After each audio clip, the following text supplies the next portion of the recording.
Thank you so much, Mandeep. If there are no questions, let's move on to our next speaker, Siddique, who is going to walk us through product strategy today. Over to you, Siddique. Thank you, Arsana. If you can give me the host, please. Yeah, you're now the host. Okay, let's talk about the product strategy. Guys, able to hear me okay? Yes, you're audible. Cool. And you can see my screen, right? Yes, we can see. Perfect. Thank you, Arsana. So today we are going to talk about product strategy. Before I get in there, I myself is Siddique Mohammed. I have a passion to build great products, and I consider myself as an aspirational strategy practitioner. The way I use the word aspirational, that's my desire to make strategy as a practice. With that, I also work for an enterprise called E2 Open. So with that, let's get into the topic of understanding what is product strategy, right? Today's topic of product strategy is purely inspired by Roger Martin's and AJ Lafle's book called Playing to Win. Right? So let me get into the details of what is a product strategy or what is a strategy. Let me ask the audience the question, right? Go ahead and unmute yourself, and if you can answer, what is your strategy?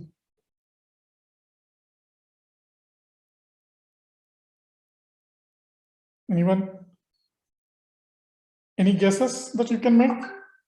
Strategy is all about making choice Very for the good options answer, which is Siddharth. available. Very good answer. Strategy is all about making choices, right? We as an individual do make choices, right? We as an individuals, what we need to learn, we make those choices. Today morning, we all have woke up, right? Either volunteered to speak or we volunteered to listen in, to get something, to get inspired, right? We got inspired even from a motherly nature, how we can innovate new products from Raga, right? We got inspired from Mandeep, how startups can fail, right? What needs to be careful about. So it's all about the choices that we make. Product is also about the choices, right? What kind of a choices that we make? Choices to win, not choices to lose. It's a choices to win. Our products must make, right? When we try to build the products, when we try to do a new startups, or when you innovate the ideas from a motherly nature, we should do things that are different than others. The product should solve the pain point of our customers. So it's all about winning. It's about a choice, right? So can I use a strategy as a problem-solving technique? The answer is yes. Strategy is not meant for the CEOs and CPs, VPs, right? CTOs. It's definitely at a product level. You as a product leader, or you as a dev leader, or anything that you do in your daily activities, you can use the strategy, right? The strategy, which is a choice making, as part of a practice in your daily life. You can definitely do that. Let me explain that, right? For example, you have an aspiration to build a product, right? And which could be able to scale about 10,000 customers within the first 6 months. If that was your aspiration, right? If that was inspired by nature and you want to make sure that customers adopt it so that there is a reduced plastic on earth. If that was your aspiration, but out of 10,000, within a 6 months, you're only able to do only 2,000. Why so? Why is there a gap? Can you apply the strategy? Of course, the answer is yes. How do I apply the strategy? Look at the customer. Look at the customer, what decisions that he is making, what actions that he is doing it. Let me explain you with a very simple example, right? 20 years back, there was a significant drop month on month in the consumption of newspapers, right? It was not really a consumption of newspapers. The population of India is growing, but the amount of people who are reading the Deccan Heralds, the Hindus, the Times, were reducing it month on month. The subscription percentage still remains the same. It is not growing, but the population was growing, right?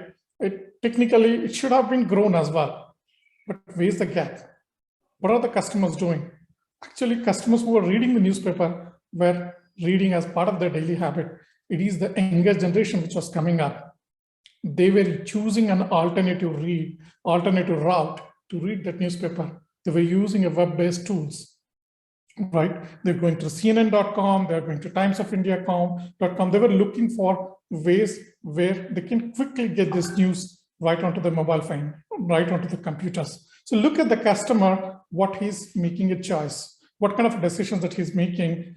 That's why you got a dip, right? That's why there's no adoption for your motherly nature inspired product. See what alternatives that he's using it. Let me explain you what is the strategy choice cascade is. You have an aspiration, right? Aspiration to launch this product and sell it to at least 10,000 customers or 10,000 consumers way back in Bangalore. Having an aspiration is good, right? My idea over here is when it comes to choices, when it comes to a strategy, you could have a structured thought process. And what is that structured thought process is what I'm going to walk you through. You have this aspiration. Having an aspiration does not mean that you go and push this product to every customer you see on the street. You got to know way to play. When I say way to play, you should know who your customer segment is. Right? Is it India? Is it Europe, APAC, right? Or within a state of India, which is Karnataka. You got to decide what your choice is, way to play. Once you know way to play, right, you have decided either it could be a region or it could be a geography or it could be a subset of people, right? Maybe you're trying to target kids of 9 to 16 years old. Let's take the example of Maggie, right?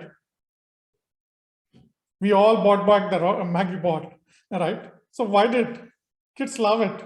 Young adults love it, right? Why do the young adults love it? Because as kids, when they're growing up, they consumed it. So you need to know way to play. Who is your customer target segment is? Very good clarity on who your customer is. Once you know your customer segment, next comes how do you win them over? Right? How does your product is going to solve the problem that that you thought of, right? You innovate of. What pain points that this customer would get by buying your product? What value are you delivering out of your product? What are the gains? What is the delight that your product is offering to that particular customer so that they they love it, right? As I said, only 2,000 bought it. Now you added something, you applied the strategy, you went through the structured thought process, and then you find out that there's a gap, right? How do you win them over? Clear-cut idea about your customer segment, which is your way to play. Clear-cut idea of how do you win them over? Once you have that, right, next comes your capabilities. Do I have the capabilities to to build the product or to launch the product or to innovate the product? Right? It could be inherent strengths of us or the community that we work in, or it could be a capability that needs to be built. That's where the projects will get launched, right? Can we have this capability built within an organization, right? We all are working in a multi-enterprise organization, right? If you don't have the capability, let's go ahead and build it. Let's hire. Let's go and learn. Let's go back to school and learn, so build those capabilities. So it's all about building the capabilities. Once we have that, it's all about management system. How do you measure it? How do you measure that you are indeed making a difference that you promised to the customer, right? You have an aspiration for, which is to save motherly nature, right? Where you want to reduce the plastic. Are you measuring that? Are you relaying it to the customers, right? Are you investing your time and energy onto that? What could be an Apple's right way to play and how to win? Design and delight to the customers. If that is the case, the management system is to measure what is the first reaction of a customer when he buys an Apple product. Is he excited? He's happy, right? What is his first reaction? What is his reaction after 30 days of usage?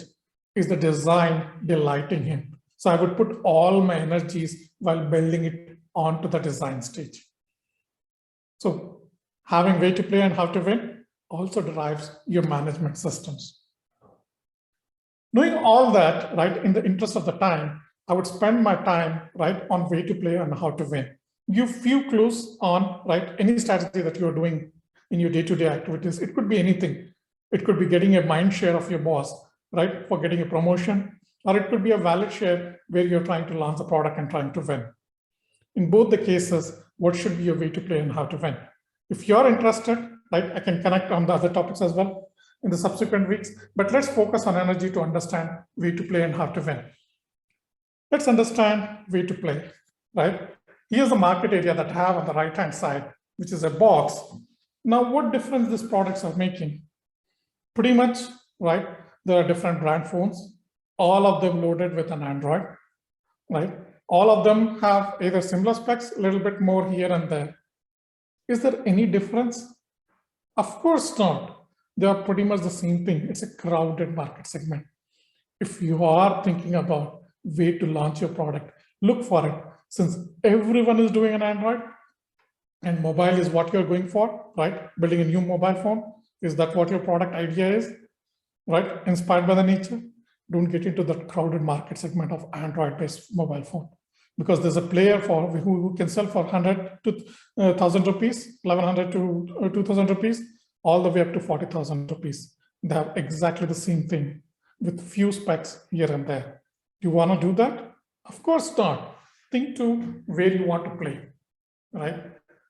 Think as a differentiator. Differentiator, if this is your market segment that is there on your right side, right? Try to capture that particular way to play, that particular segment that is very unique to you. It's not a zero-sum game. It's a win-win. Think of this, all these are your competitors, right? Each one catering to a particular customer segment, solving a particular problem for that particular segment. Don't be in a crowded space, just like I shared it before, but try to identify the niche area where you want to play, the niche customers whom you want to win over, right? Another example of way to play. Let's just say that this is your marketplace on the left-hand side, and this is also your marketplace, right? There are two different markets. One is the mature market on the left, which is in the red, and on the blue is the upcoming market. It's pretty small size. Where do you want to play? The one on the left or one on the right? Let's take a look at it, right? For example, this is your position as soon as you launched your product in a matured market.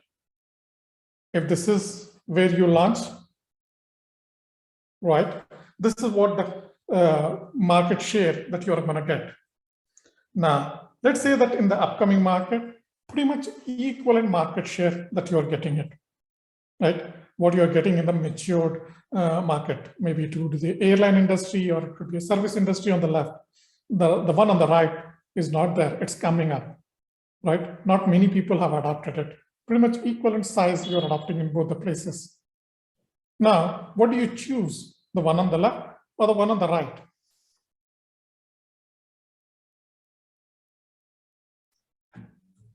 I would definitely choose the one on the right, because the one on the left is a matured market, is not going to grow significantly bigger. Whereas the one on the right, that particular business area or that particular domain is going to grow. As it is going to grow, your market share is also going to grow. What it means is your way to play choice is going to be a right. So not only be a differentiator, identify your way to play choices in such a way that it's a growing market.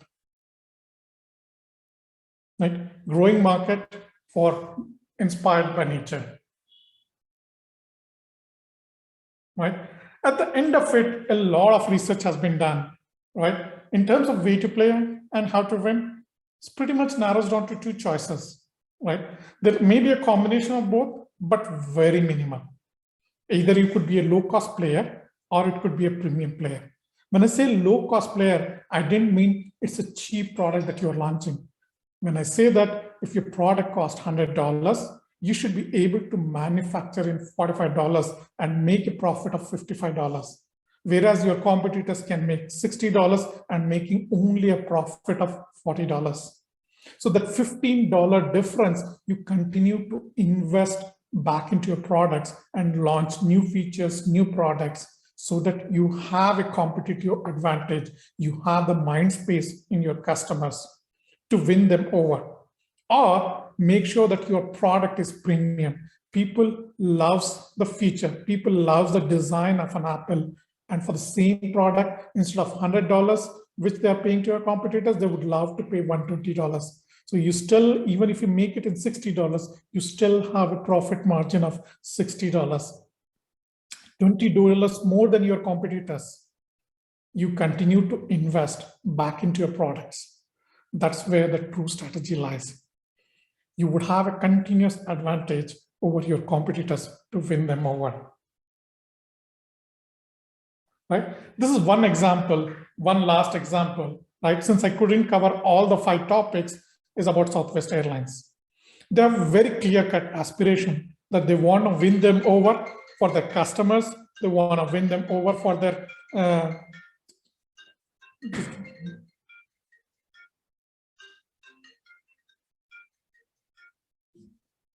right? They have an aspiration to win over their employees. They have an aspiration to win over customers, right? And they also want to show that their investors get a decent profit.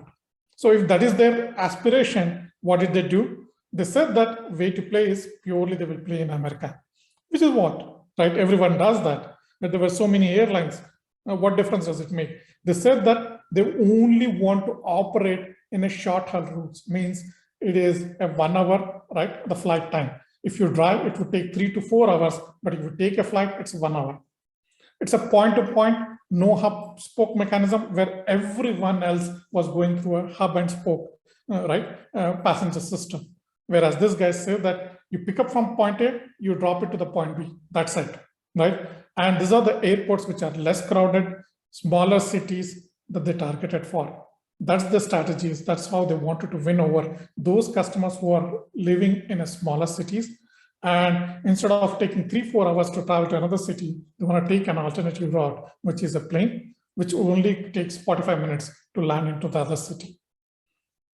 The must-have capabilities, since they want to give back to the stakeholders a good profit margin, they have to have a good cost controls. In order to have a good cost controls, every plane they buy it from only one manufacturer.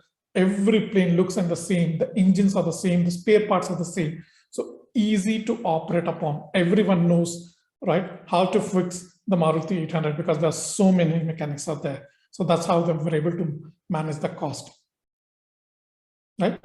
And they have the management system saying that, are we getting the profits out of this route, right? Right compensation plan for their employees. So this is how the product strategies are being built. They're not only built while launching it, it's a continuous activity. As I said, if there is a gap, in order to identify that gap, to reach your aspiration, you go back and revisit a strategy. So don't make a choice, as our executives do, once a year activity for strategy planning. It's not a planning exercise. It's a problem-solving exercise. With this, I thank everyone. If you want to know, right, reach out to me on my LinkedIn profile. And I would like to thank Product Syndicate for giving me the opportunity to speak to you all and to share the insights of what I know. Thank you so much, Siddique, for such insightful session on the product strategy.